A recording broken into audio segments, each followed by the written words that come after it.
Buenas tardes, tengan todos ustedes. Pues nos da muchísimo gusto ya dar inicio a las ponencias de nuestro quinto Congreso Internacional de Filosofía del Derecho. Y para abrir tenemos un excelente expositor, un orador y gran jurista argentino, Rodolfo Luis Vigo, y de quien me voy a permitir leer una muy breve síntesis curricular, y lo enfatizo, es muy breve la síntesis curricular, precisamente para que tengamos más oportunidad de escuchar lo que nos tiene que decir el expositor sobre el tema que le toca exponer, que tiene que ver con la necesidad de contar con ética judicial para tener un mejor sistema de justicia, tener mejores jueces. Pues les puedo mencionar que el doctor Vigo es abogado, licenciado en Ciencias Políticas y doctor en Ciencias Jurídicas y Sociales. Es juez de la Cámara de lo Civil y Comercial entre 1984 y 1988 y ministro de la Corte Suprema de Justicia de la provincia de Santa Fe, Argentina, entre 1988 y 2007. Asimismo, presidente de la Junta Federal de Cortes Supremas y Superiores Tribunales de las provincias argentinas entre 94 y 97, premio CONEX en el rubro jueces en 1998, profesor y conferencista en distintas universidades en América y Europa, miembro del Consejo Editorial de distintas revistas jurídicas, corredactor, junto a Manuel Atienza, del Código Modelo de Ética Judicial para Iberoamérica, aprobado por la Cumbre Judicial Iberoamericana en 2006 y primer secretario ejecutivo de la Comisión Iberoamericana de Ética Judicial entre 2006 y 2010. Asimismo, presidente de la Asociación Argentina de Filosofía del Derecho 2006-2010, miembro de la Academia Nacional de Derecho de Córdoba, Argentina, y de la Real Academia de Ciencias Morales y Políticas en España, director o coordinador de distintos posgrados universitarios en distintos países de América Latina y España, y autor de más de 20 libros. Asimismo, ha sido creada la cátedra Rodolfo Luis Vigo en el año 2010 por el Poder Judicial de Tabasco en este país. Muchísimas gracias por escuchar el CV del doctor Vigo, a quien dejo el uso de la palabra pues, para la exposición de su ponencia.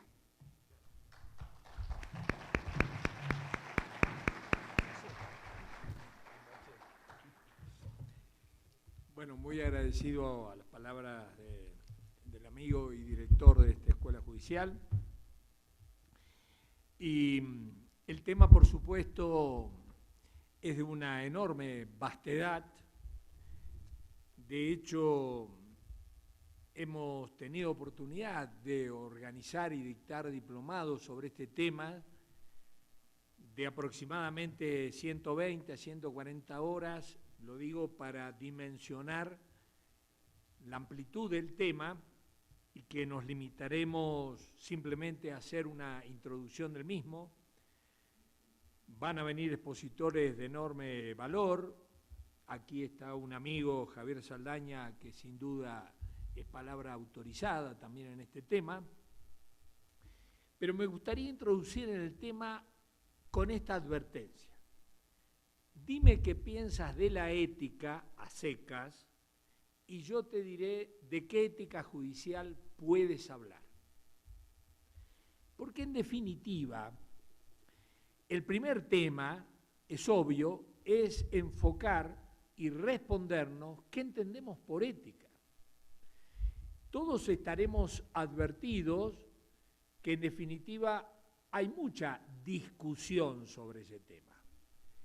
Más aún, entrando en alguna precisión, cuando voy a utilizar el término ética o moral en un sentido como sinónimos, más allá de la discusión que se da sobre todo a partir de Hegel,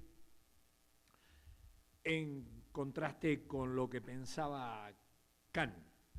Pero más allá de esta sutileza que es más bien para el ámbito más propio de los filósofos del derecho a secas, ética o moral lo vamos a utilizar como sinónimo. En definitiva, la palabra de origen es ética, como todos sabemos, y es Cicerón, aparentemente el que la traduce por mores, de ahí viene moral. Lo que sí, hay una palabra que me despierta cierta resistencia, que es la palabra deontología. Porque en definitiva, etimológicamente, deontología remite a deonto, a deber.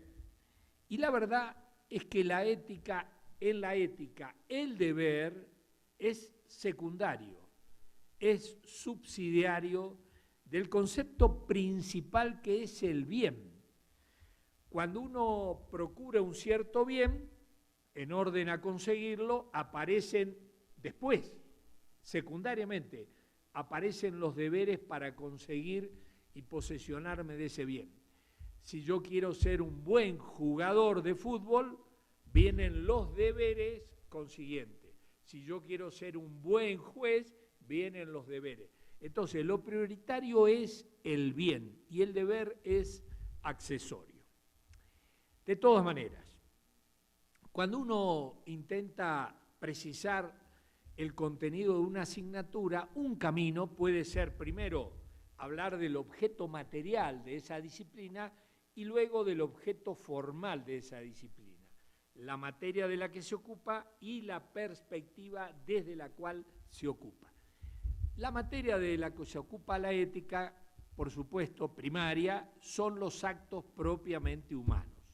O sea, aquellos que a diferencia de los actos simplemente del hombre, utilizo esta terminología, actos humanos y actos del hombre, propiamente humanos y actos del hombre, los actos propiamente humanos son aquellos que realiza el hombre a través, por la mediación de sus facultades propiamente humanas, que son la razón y la voluntad libre, la libertad. Por supuesto que realizamos actos en donde no está ni la razón o ni la libertad, a veces falta uno y está presente el otro, pero frente a estos actos que no son propiamente humanos, la ética no juzga. No juzgamos, por supuesto, a un sonámbulo ni a aquel que carece de la razón o la libertad, salvo lo que se llaman voluntarios in causa, salvo que haya puesto este sujeto la causa para que desaparezca su razón y libertad, como es el caso del alcohólico, del drogadicto, etc. Materia. Primera, actos propiamente humanos. La segunda materia es que los actos propiamente humanos, cuando se repiten, generan hábitos. Los hábitos pueden ser buenos o malos, virtudes o vicios. Ahí está el hábito, es la segunda materia de la que se ocupa la ética. Y la tercera es la misma vida tomada en unidad. Por eso, en griego, los griegos utilizaban el término bios, que es un término más rico que simplemente vida, que uno puede entender como sucesión de actos.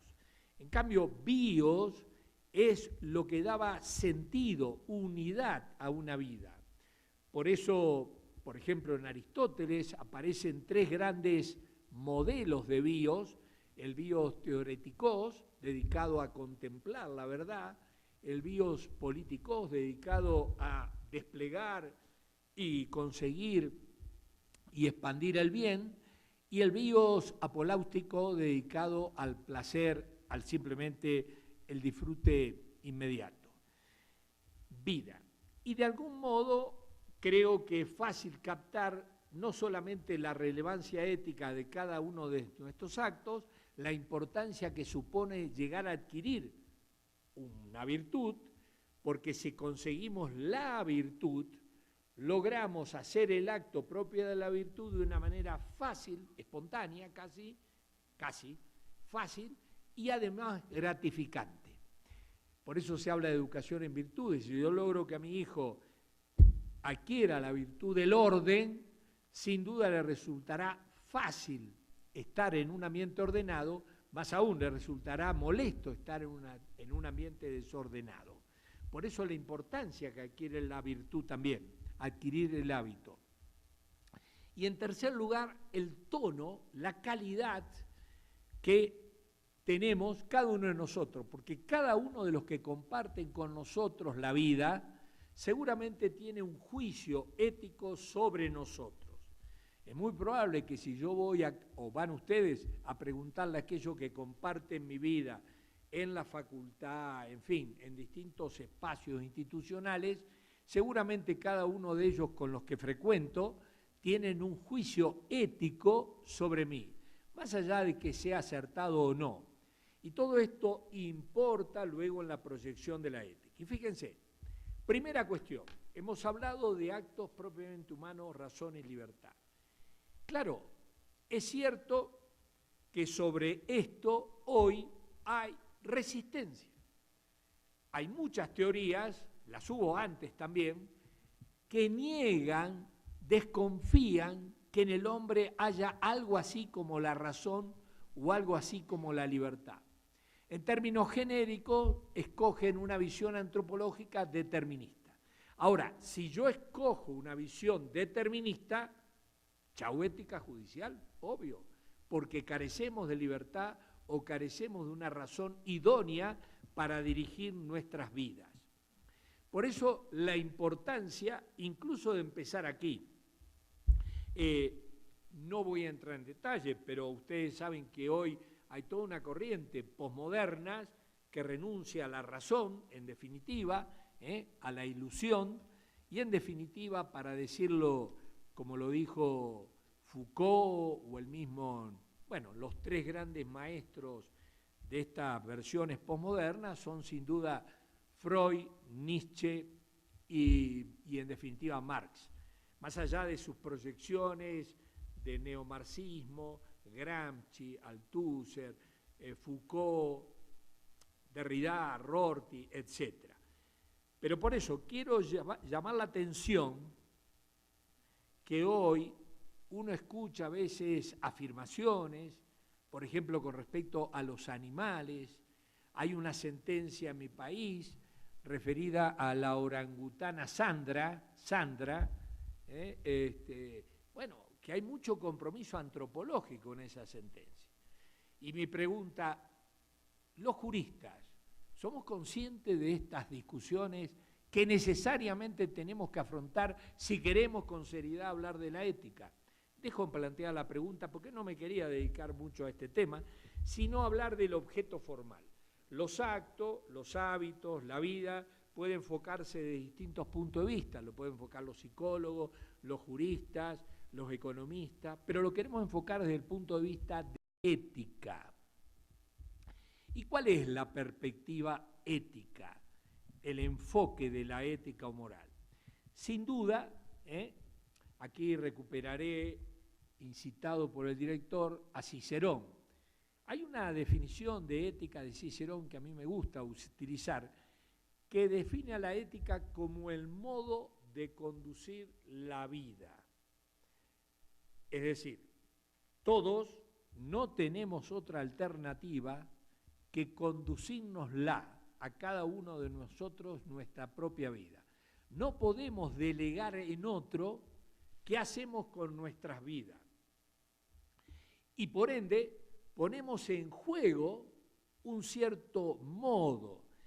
Ahora, ya lo dijo Aristóteles al comienzo de la Ética Nicómaco, el hombre desea conseguir la felicidad que en definitiva coincidirá con la posesión del bien.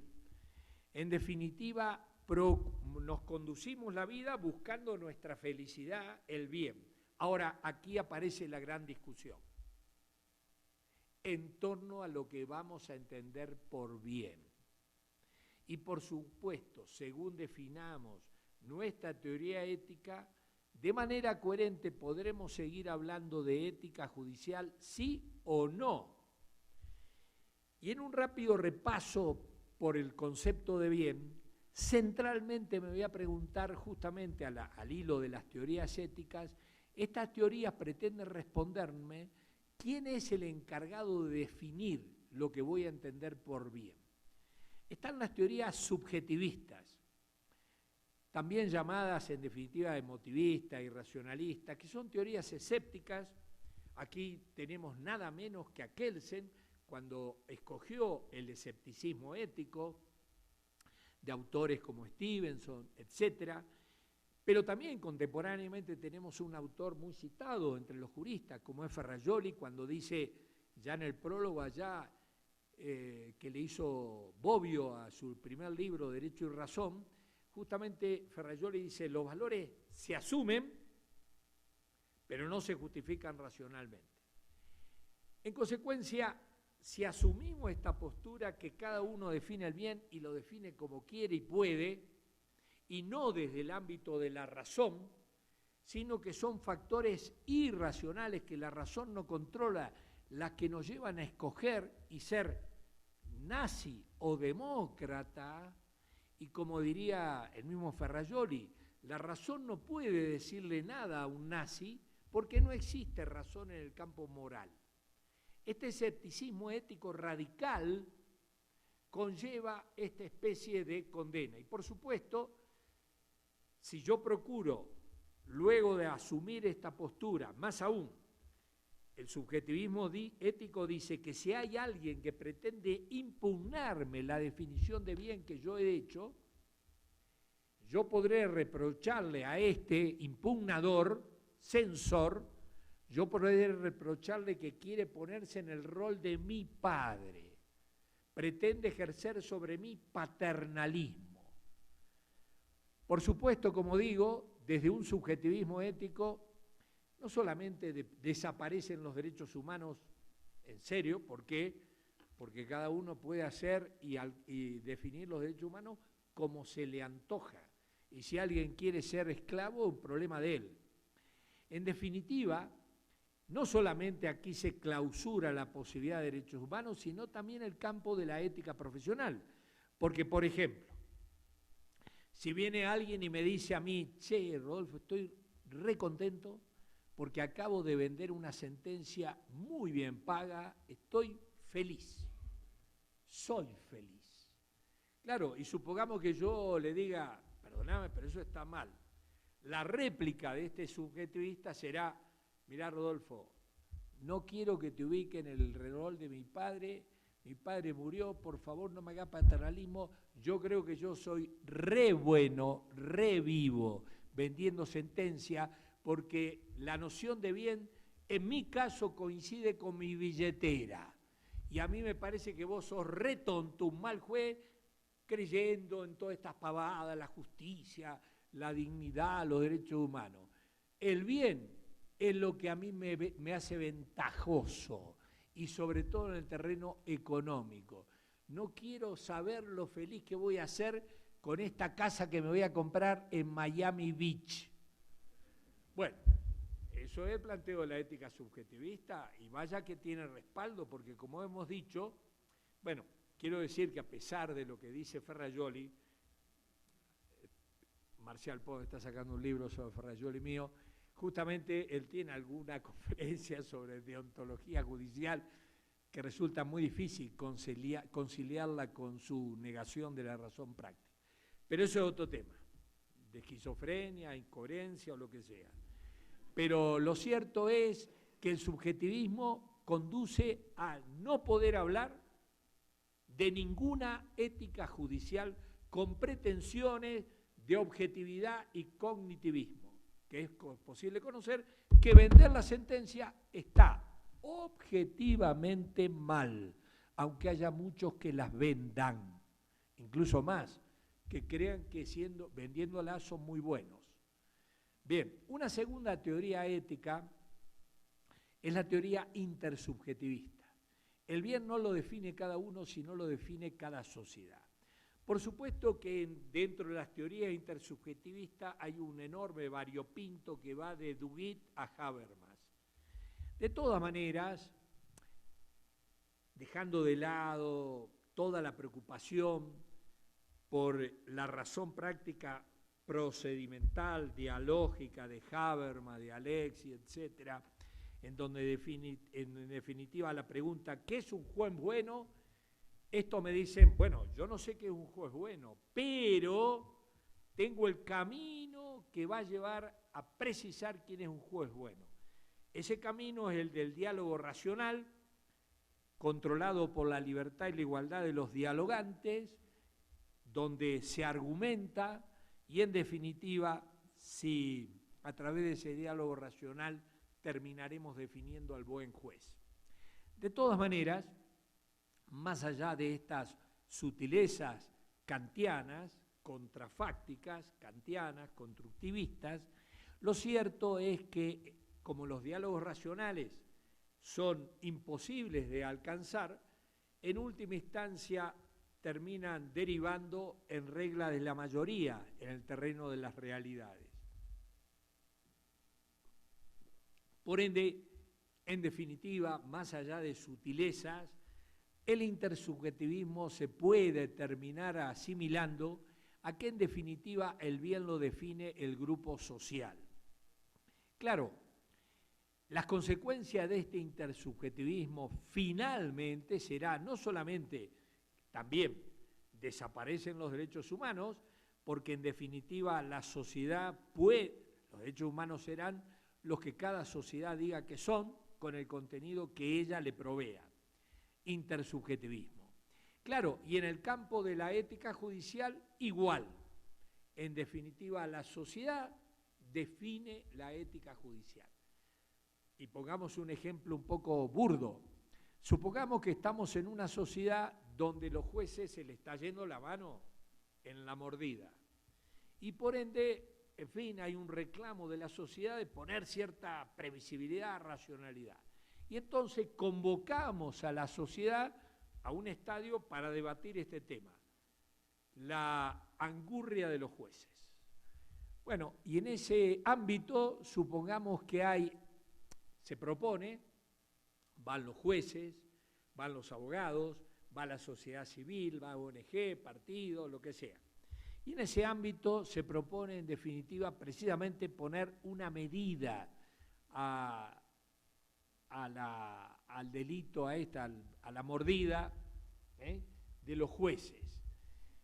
Por ende, se propone y se acepta que los jueces de segunda instancia pueden pedir como coima hasta, supongamos, un 8% del valor del juicio. No están obligados, pero pueden pedir hasta ahí, no más. Eso se va a entender ético. Un poco con esta lógica roban pero hacen, ¿vieron? Entonces, 8%. Los jueces de primera instancia, 4%. Ya les llegará el momento para el 8%. Pero bueno, hay un reclamo de la sociedad civil que pensemos en los carenciados. Se acepta y del 8%, un 1% va para obras de caridad.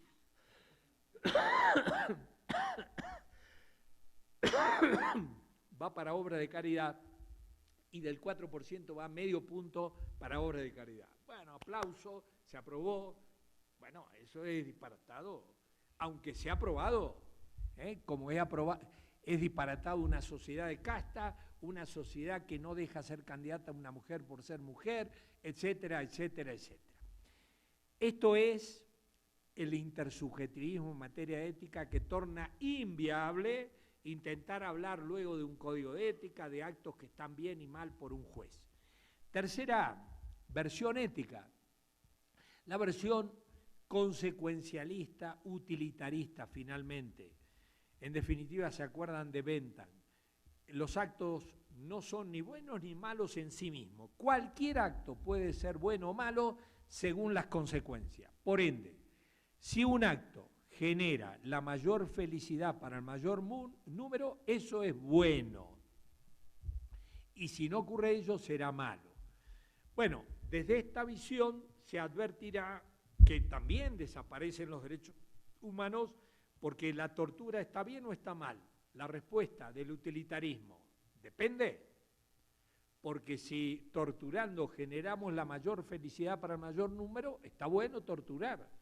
De la misma manera trasladada al campo de la ética judicial, ¿vender una sentencia está bien o está mal? Depende de las consecuencias. Por ende, no es posible identificar actos buenos o malos en sí mismos.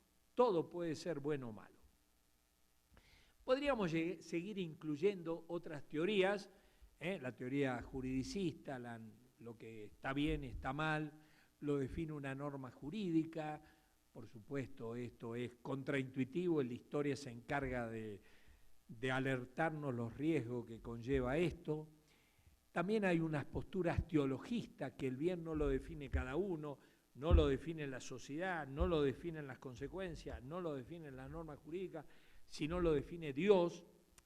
Advierto que esta teoría no la suscribe Tomás de Aquino, digo, porque habitualmente cuando pregunto qué autor conoce esta teoría, casi sistemáticamente me dicen Tomás de Aquino, y eso es un disparate, porque Tomás de Aquino lo que decía es que la fe confirma la razón, pero sí lo decían algunos frailes franciscanos anglosajones, Guillermo de Oca, Duns Scoto, Nicolás de Cusa, pero sobre todo lo va a decir Lutero. Para Lutero, la razón, mientras que para Tomás la ética coincidía con la razón, para Lutero la razón era sierva de Satanás.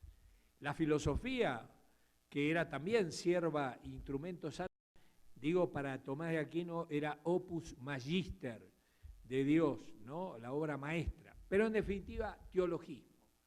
No, estamos en el campo de la razón pública, la razón, y por supuesto la razón me puede decir lo que está bien y lo que está mal. Más allá que luego Dios confirme, pero eso es otro tema que en términos del espacio público es irrelevante. Pero quiero llegar a la última teoría, que es la única que torna viable a no solamente los derechos humanos, sino a la ética judicial, que es una teoría objetivista y cognitivista.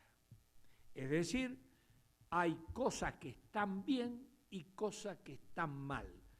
Por supuesto que estas cosas que definimos como buenas, cuando vamos a la realidad, constatamos, por ejemplo, la esclavitud, por ejemplo, la tortura, que se ha practicado, se practica y el pronóstico que se seguirá practicando. Pero cuando contrastamos la moral social con esa moral racional, justamente cuestionamos a esa moral social. Y por eso, si bien siempre se han vendido sentencias, eso está objetivamente mal, aunque se haga. Por ende, solo de posturas objetivistas y cognitivistas podemos, en coherencia, luego defender una ética judicial objetiva que se atreva a definir el buen juez. Y digo esto para poner, por supuesto que hoy en día las éticas objetivistas y cognitivistas son variadas. Por supuesto, hay aristotélicas, tomistas, pero también hay mucha ética objetivista y cognitivista de matriz kantiana, Pero de todas maneras, lo que quiero simplemente dejar consignado, que a veces los juristas, como decimos los juristas, no tienen ninguna conciencia culposa de ignorar totalmente la ética, ¿sí o no? Porque además se les ha enseñado en la facultad que el derecho es una cosa y la moral o la ética es otra, ¿sí o no? Bueno, eso hoy es un disparate galopante. Por eso decimos que la culpa no es del chancho, sino el que le da de comer, o como dice usted, la culpa no es del indio, que lo hace compadre. Yo no me atrevo a decir eso, pero bueno, lo dijeron ustedes en una clase de ética. Bueno, en definitiva, lo que digo es, la ética hoy está incorporada al derecho. Yo lo decía hoy. Alexis señala como mínimo 4 conexiones, y creo en algún trabajo señalábamos 8 conexiones entre el derecho y la moral. Rápidamente. La moral racional es un límite para la validez del derecho. Cuando el derecho es absurdo, en términos racionales, que es lo mismo que decir que es disparatado, injusto extremadamente, por ejemplo, cuando dispone un medio para conseguir un fin y está probado que ese medio no lleva al fin, eso es absolutamente irracional. Eso no puede ser considerado válido. Por otro lado, segunda conexión entre el derecho y la moral racional. Dentro del derecho hay márgenes. para el juez. El homicidio puede ser sancionado entre 8 y 25 años. La ética no es indiferente la condena que le impone el juez. Si el juez constata que ese homicidio tiene una serie de circunstancias atenuantes de la responsabilidad, no lo puede tratar como si fuera un homicidio con circunstancias agravantes. Esto es irracional, por ende, esto es inmoral. Tercera conexión entre el derecho y la moral. Hoy, el derecho del Estado de Derecho constitucional respeta la moral racional del destinatario y en base a esa moral racional lo desobliga, esto se llama objeción de conciencia, lo desobliga al destinatario. Hay que analizar la racionalidad de la moral del objetor, porque puede ocurrir que venga alguien y me diga, alguien que esté imputado por un homicidio, que diga, de un policía, diga, objeción de conciencia, le diga al juez penal. ¿Cómo objeción de conciencia?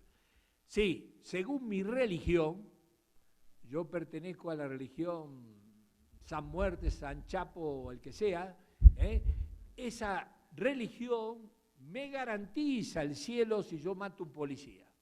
Claro, eso será disparatado y por ende no tendrá asidero como objeción de conciencia. La cuarta conexión entre el derecho y la moral es precisamente la ética del juez. Claro, en tiempo del Estado de Derecho legal,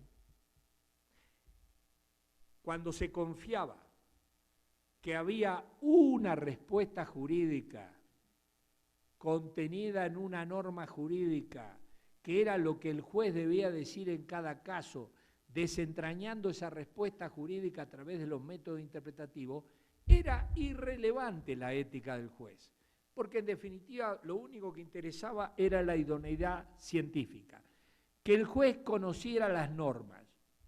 Y luego, si él se apartaba de la única solución que tenía el caso, terminaba con problemas, obviamente problemas penales.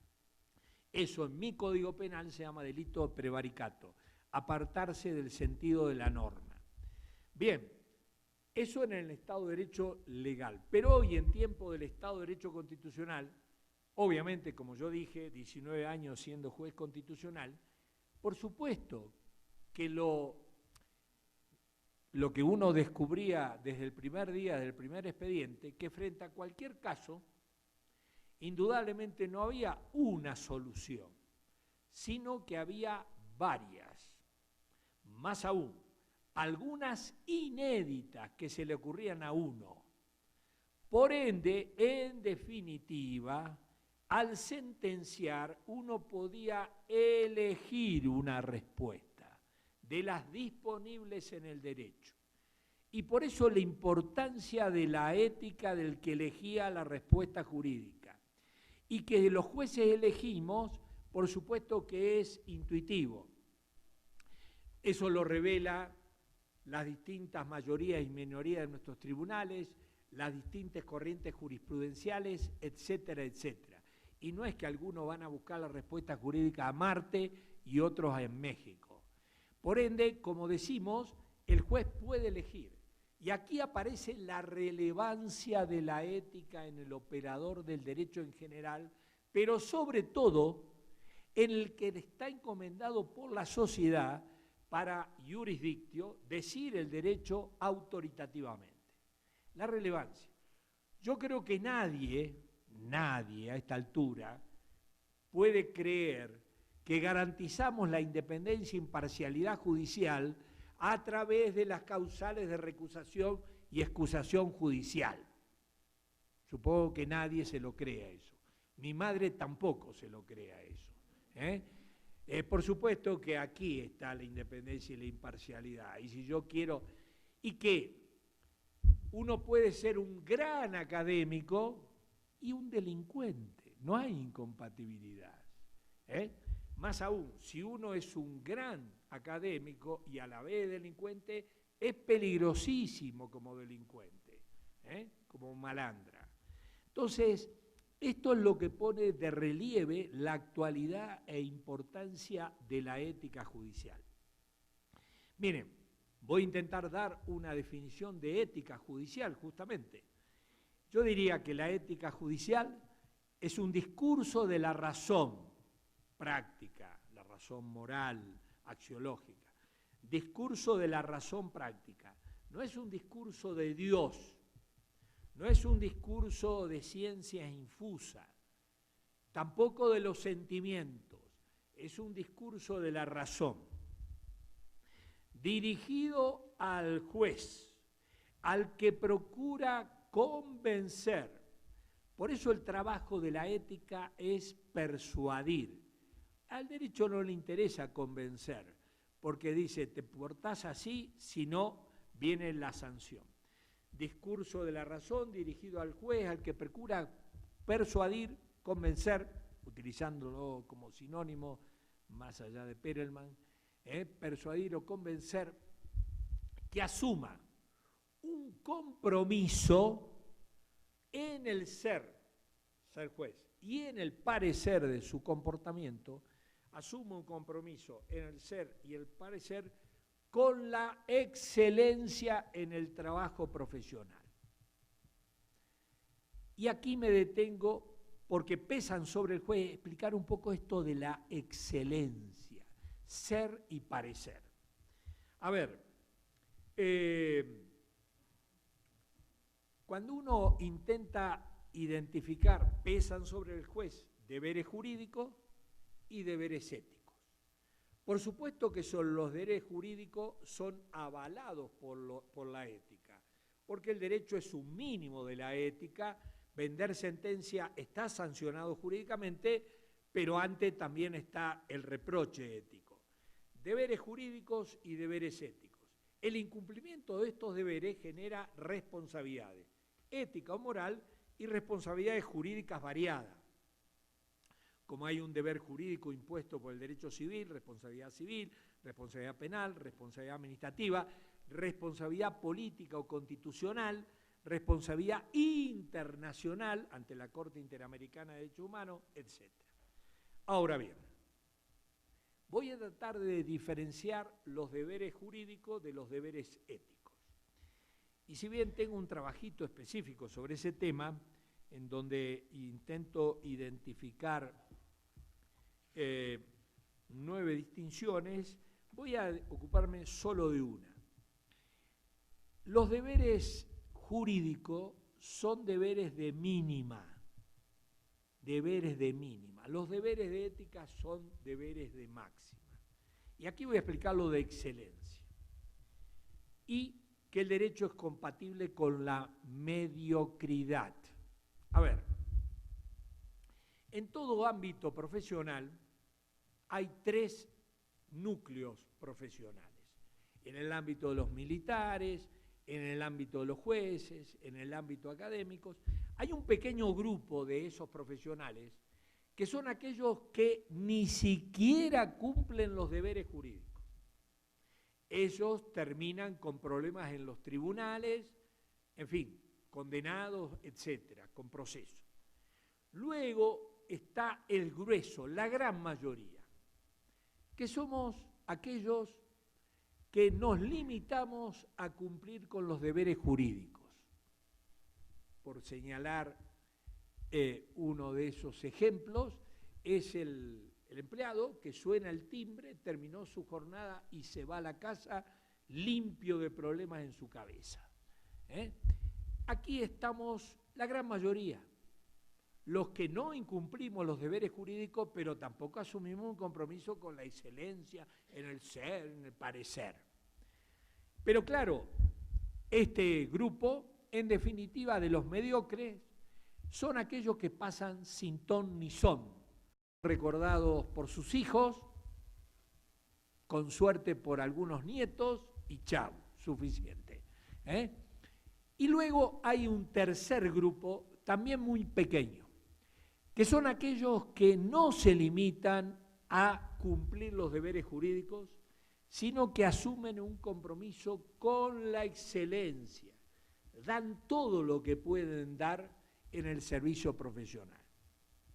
A este pequeño grupo son a los únicos que les retribuye la sociedad, les recompensa con estatuas en las plazas públicas.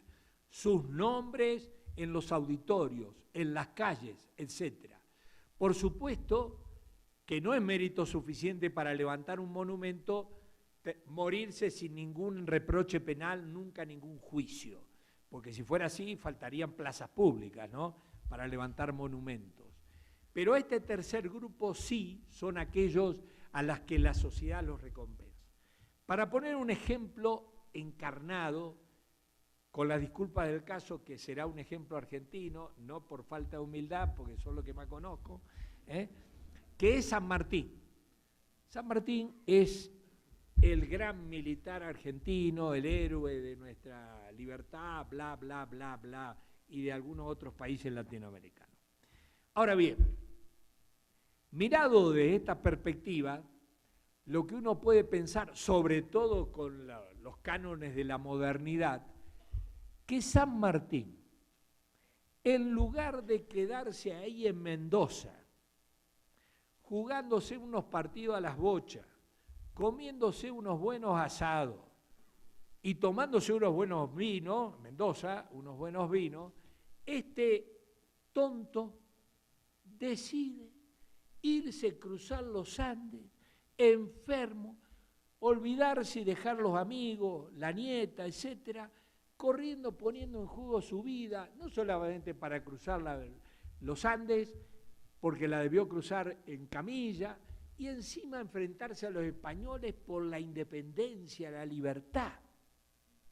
Por supuesto que no tenía ningún deber jurídico de hacer eso, pero asumió ese compromiso con la excelencia. No hubiese habido ningún reproche si él se quedaba con sus amigos tomando vino y comiendo asado. Pero claro, la recompensa de la sociedad no hubiese existido. Por eso, en un código de ética pueden faltar sanciones. Escuchen lo que digo. En un código de ética pueden faltar sanciones, porque en definitiva la ética tiene que convencer por el bien. San Martín veía el bien de la libertad de nuestros pueblos y eso es lo que lo llevaba a asumir todos estos deberes a pesar de sus riesgos. Por ende, en un código de ética, por eso el trabajo de la ética, sobre todo persuadir, y por eso también el trabajo que tiene que hacer la sociedad de compensar, de premiar estos esfuerzos en torno a la ética judicial, a la ética profesional en general. Yo recuerdo justamente en el Código de Ética, siendo secretario de la Comisión Iberoamericana de Ética Judicial, justamente me tocaba discernir los premios al mérito judicial iberoamericano.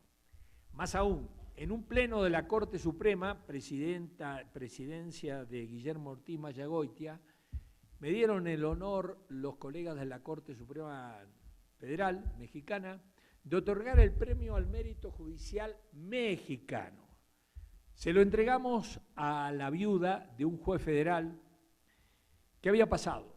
Este juez federal había sido destinado, me parece que a Ciudad Juárez, y justamente había expedientes calientes. Los jueces sabemos cómo patear los expedientes disimuladamente.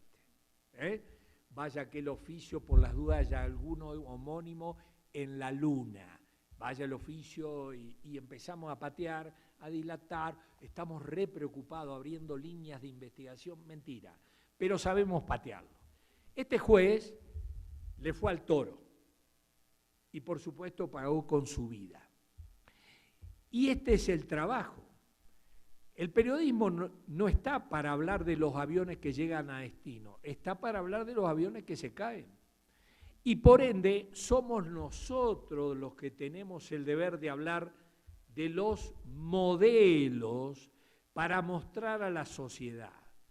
Los griegos, en la paideia griega, tenían muy claro que un factor muy importante de la educación de los jóvenes era mostrar y que estos jóvenes se enamoraran de los grandes modelos de la sociedad, porque uno se va pareciendo a lo que ama. Si uno ama a un representante, un rockero heavy, de rock pesado, lo más probable es que se empiece a vestir el chico como un heavy, ¿sí o no? Y esto lo sabían los griegos y lo sabemos los padres. El trabajo que tenemos que hacer de persuadir del bien, no como es el derecho. Haces esto porque si no te quedás sin esta fiesta. Eso, así manda el derecho, no la ética. La ética tiene que hacer este trabajo de seducir, de premiar, y esto es un trabajo impresionante. Ya en la Comisión Iberoamericana de Ética Judicial, me acuerdo que otorgamos, los premios al mérito judicial iberoamericano, y no me acuerdo si el primer año del premio se lo dimos a Juanito Díaz Romero. Javier supo trabajar con Díaz Romero y él seguramente aprecia la calidad humana más que yo, que obviamente tuve que ver los papeles, los apoyos, los avales. Y la verdad que era emocionante ver estos modelos de jueces. Y terminaría yo con una anécdota que me tocó vivir, que sirve para poner de relieve el contraste en nuestra cultura continental europea, confiando en la ley y en las instituciones, a diferencia del mundo anglosajón, donde mentir, por ejemplo, es una cosa muy grave. Para nosotros mentir es una estupidez, una cosa casi obligatoria, ¿no? ¿Quién no miente? Bueno, pero el ejemplo es este. Me tocó entrevistarme con la persona que en el gobierno inglés, fue antes de la reforma para acomodar la justicia británica a la Comunidad Europea, ¿no? Bueno, me tocó entrevistarme con la persona física que designaba y removía a los jueces. Persona física. Muy bien. Mi inquietud giraba en torno a la ética judicial. Entonces me ocurrió preguntarle qué pasaba si un juez violaba la ética judicial. Este británico me miró, Lord Chancellor, me miró como si yo preguntara, ¿ustedes usan paraguas cuando llueve? Una cosa parecida, ¿no? Me dijo, bueno, obvio. Bueno, pero obvio, a ver cómo es. No, si alguien falta la ética, él renuncia. Bueno, yo me resistía a esta respuesta, quizás por mi cultura, porque en la cultura mía, renunciar ni a la bolita. Y ya nos veremos en La Haya, doble conforme, debido proceso, tutela judicial efectiva, ¿no? Bueno, entonces yo le pregunto más en concreto, digo, bueno, pero a ver, como le insistía, y a él le parecía que era una obviedad lo que yo le preguntaba, yo le digo, bueno, pero ¿qué pasa, supongamos, si lo detienen un juez a alta hora de la madrugada, conduciendo un auto, borracho, en fin, bueno, de vuelta. Me dijo, renuncia, obvio, eso es muy fácil. Y si hay un tema polémico, porque no encontraba un tema polémico que el tipo me dijera, bueno, a ver cómo procedía. Bueno, si puede haber un tema polémico, respuesta. Yo lo invito a tomar el té, analizamos lo que él hizo y seguramente nos ponemos de acuerdo que si lo que él hizo es indigno del código de ética de un caballero juez, él va a renunciar. No hay ningún problema. O sea, él no veía problema donde yo sí lo veía, porque yo estaba pensando seguramente con mis categorías jurídicas, de una manera privilegiada. En consecuencia, yo creo que se podría hablar de argumentos en favor de la ética, que hay muchos, la crisis de legitimidad, tomarnos en serio la democracia, ser como el pueblo quiere que uno sea, tomarnos en serio la Constitución, varios argumentos. Pero yo diría simplemente tomar conciencia tomar conciencia que hoy la autoridad en Occidente padece una crisis de legitimidad brutal. Esa crisis de legitimidad particularmente afecta a los que ejercen poder público, que tienen imperium, que tienen potestas. Más aún, como los jueces, no solamente tienen potestas, sino que encima reciben el salario gracias al pueblo y encima, además, también se les provee de todo el presupuesto. Por eso es un tiempo para, más que dejar de confiar en la ley es un mínimo, hay que ayudar a la ley con la ética.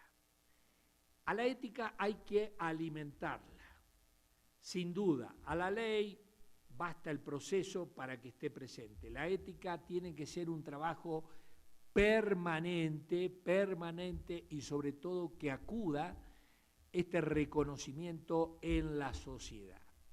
Y por eso también es procedente, ojalá nuestras facultades de Derecho adviertan esta actualidad de la ética, como la advierte la Escuela Judicial de Toluca, de la actualidad de la ética.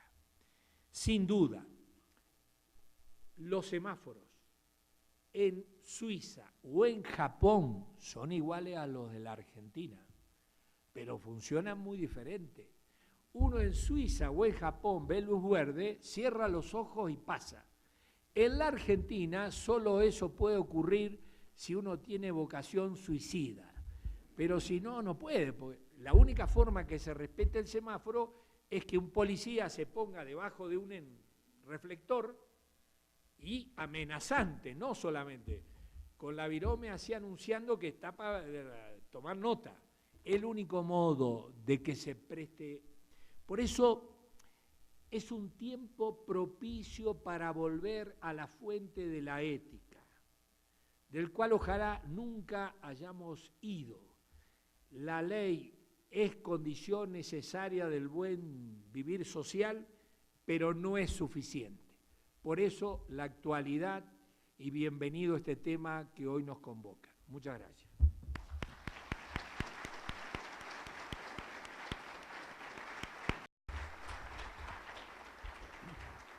Bueno, pues felicitamos al doctor Vigo con esta brillante conclusión en el sentido de que la ética es un complemento necesario de la ley, del principio de legalidad, del principio de constitucionalidad, indispensable para lograr los fines que se propone un Estado de Derecho, una sociedad moderna, democrática, con derechos humanos. Vamos a permitir 2 preguntas nada más porque tenemos que continuar el programa. Entonces les pedimos por favor que quien tuvieran alguna pregunta levante la mano y planteen la pregunta después de presentarse. La pregunta breve por favor para que no consumamos mucho tiempo.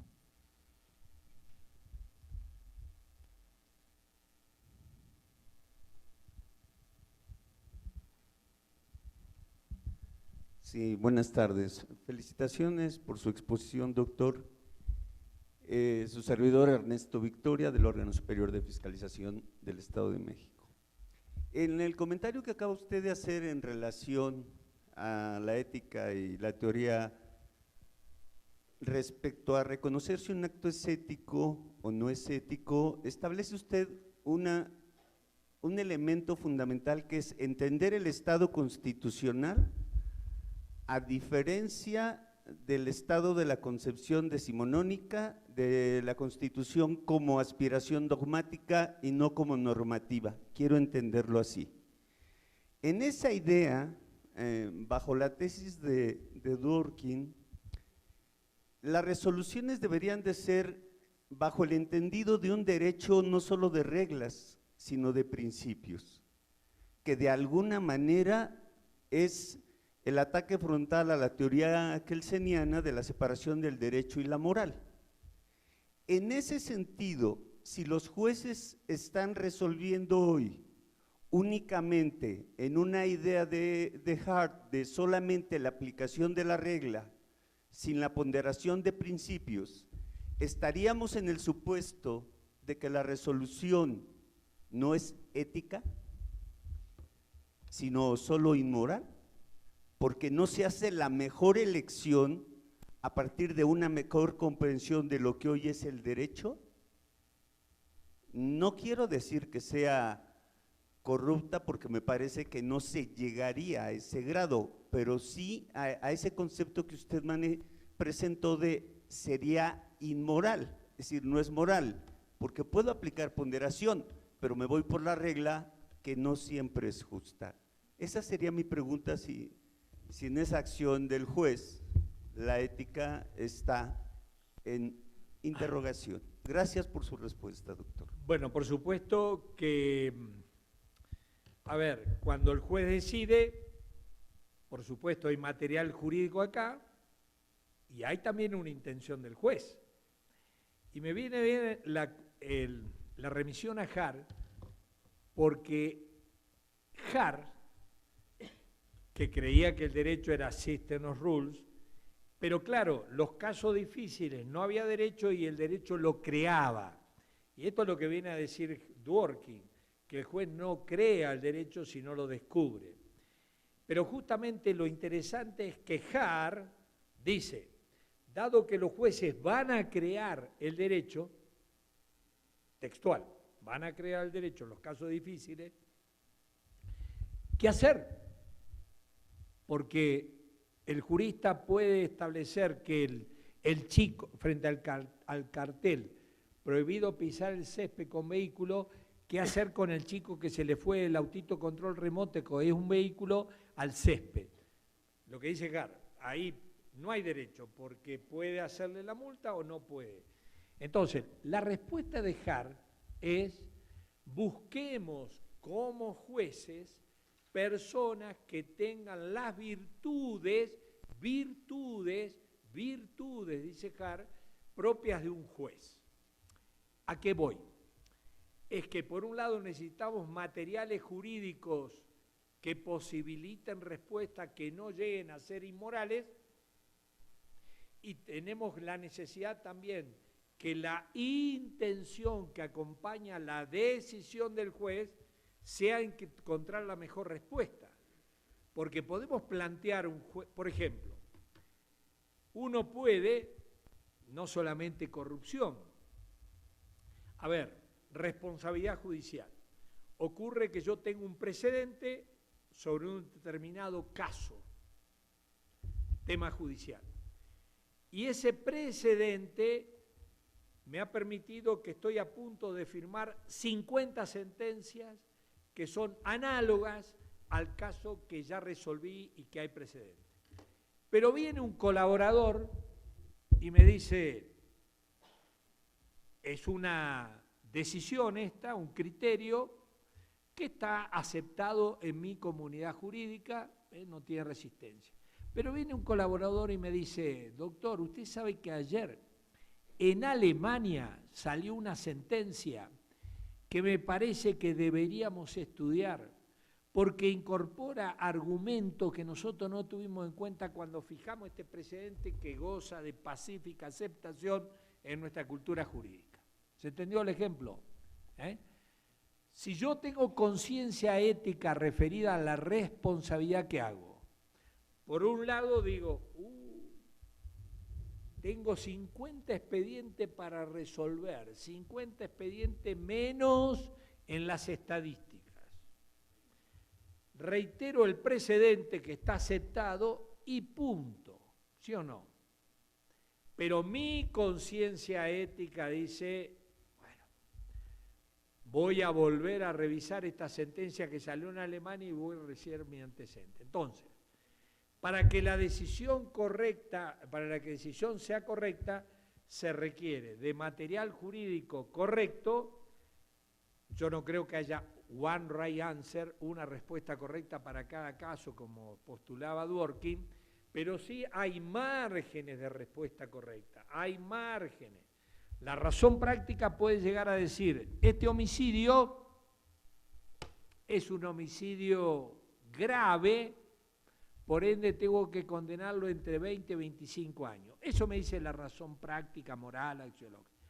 No me dice, debo condenar a 22 años, 5 meses, 3 semanas, 2 días, 4 horas. La razón práctica me dice los márgenes tolerables.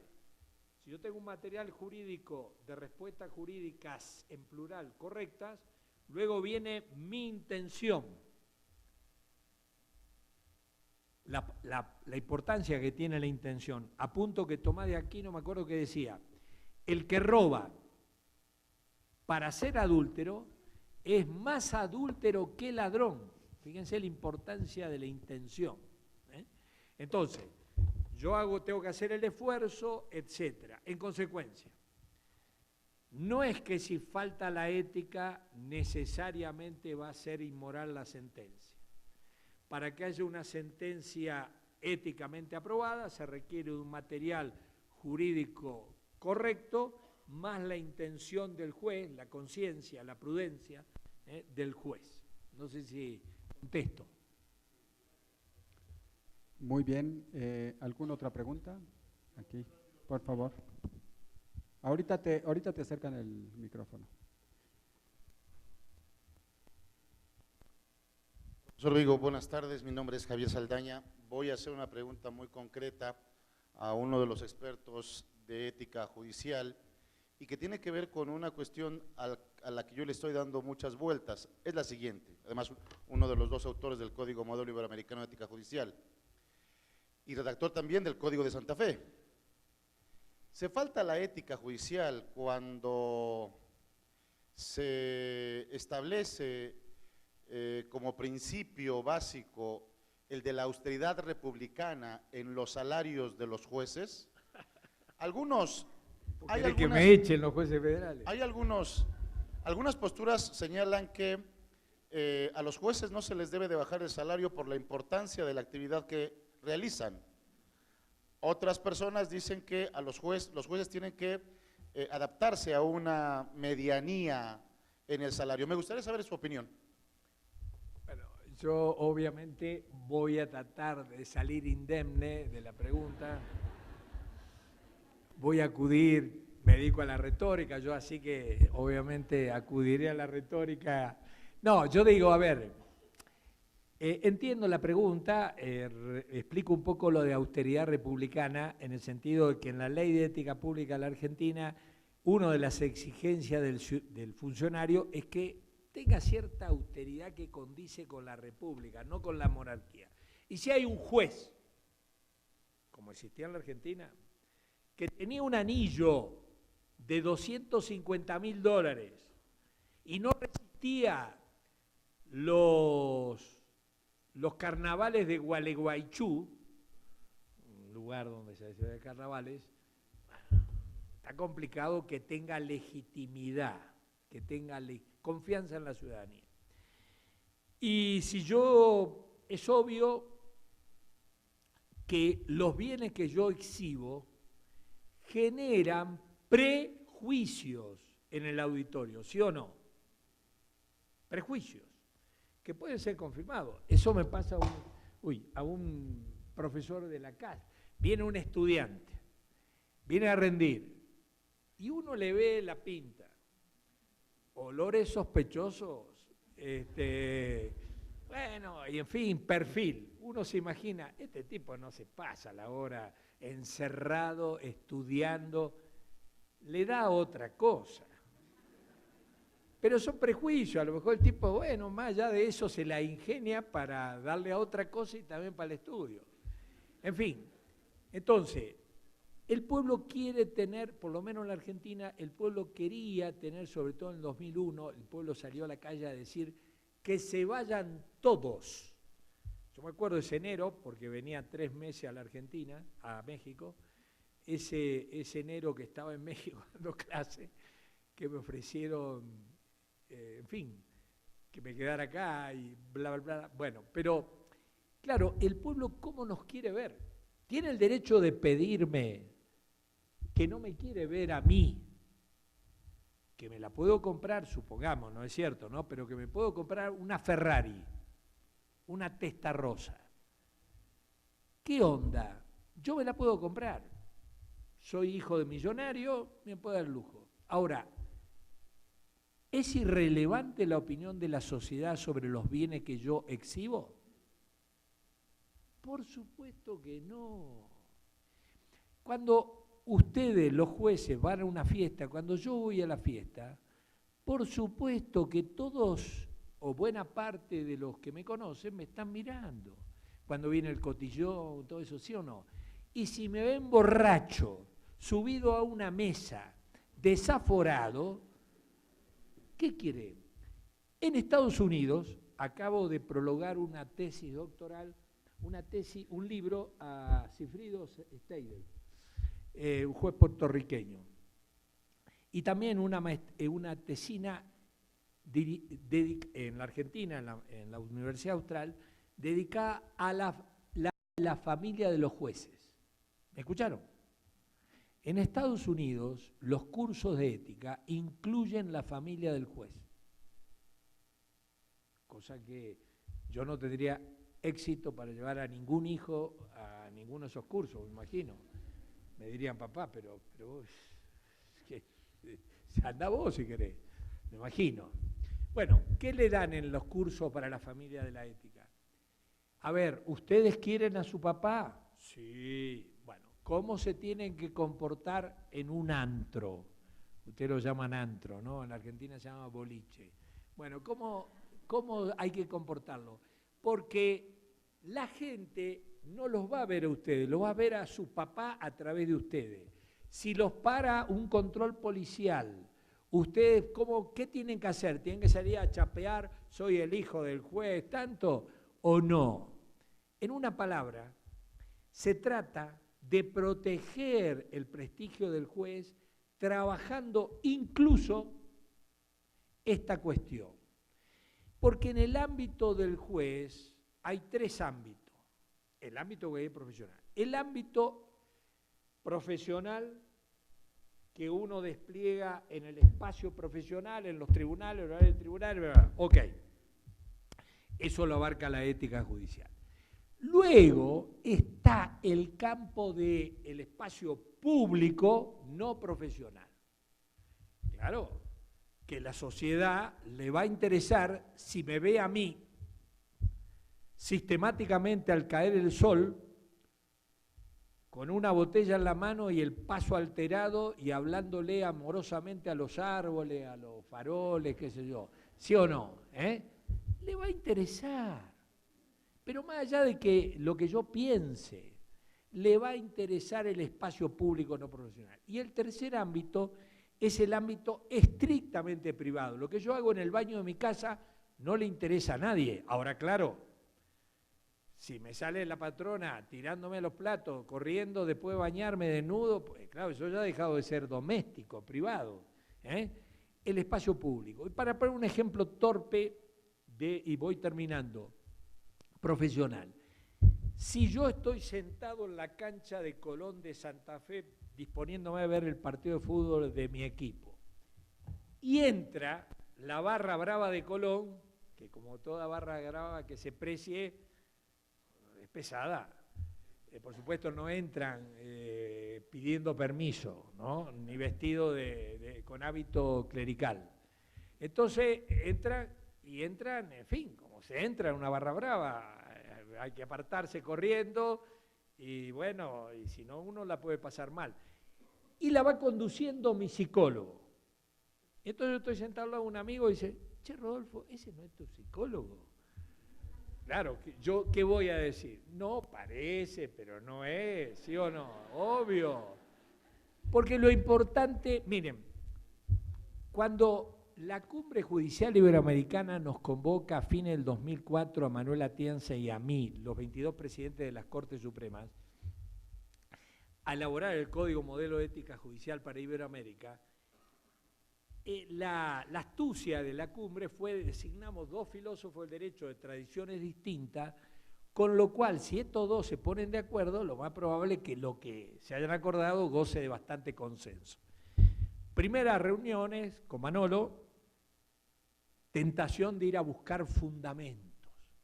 Claro, terminábamos a las piñas siempre. Entonces dijimos, no. A ver, vamos a hacer un mecanismo, el método va a ser más sencillo. ¿qué quiere la sociedad de un juez? Y es muy complicado, hay que ir a Hegel, a Kant, para entender qué quiere la sociedad. No, que en definitiva es lo mismo que yo le pido a mi médico. ¿Qué le pido a mi médico? ¿Que se capacite conocimiento actualizado? Obvio. Si hace 30 años que no agarro un libro, dejaré de ir a ese médico. Le voy a pedir honestidad, que me cobre lo que me tiene que cobrar, pero que no me saque la cabeza por verme así, no sé cuánto.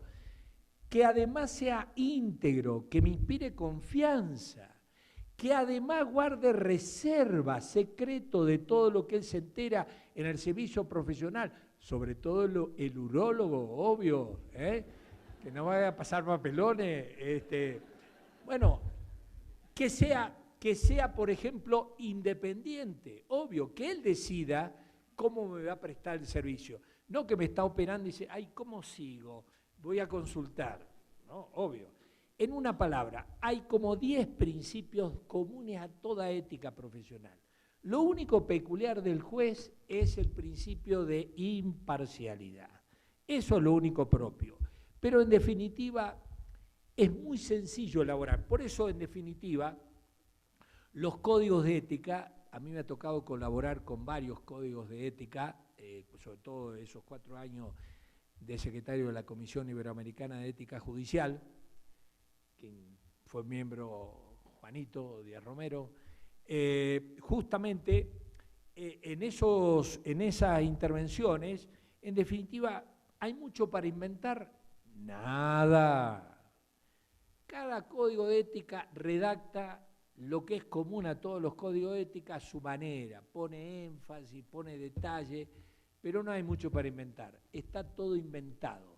Ya Aristóteles, en el libro quinto de la ética, decía que el ciudadano va al juez porque ve en el juez la justicia encarnada, la justicia animada. La palabra en griego es dikastés, es la justicia encarnada. En definitiva, de eso se trata.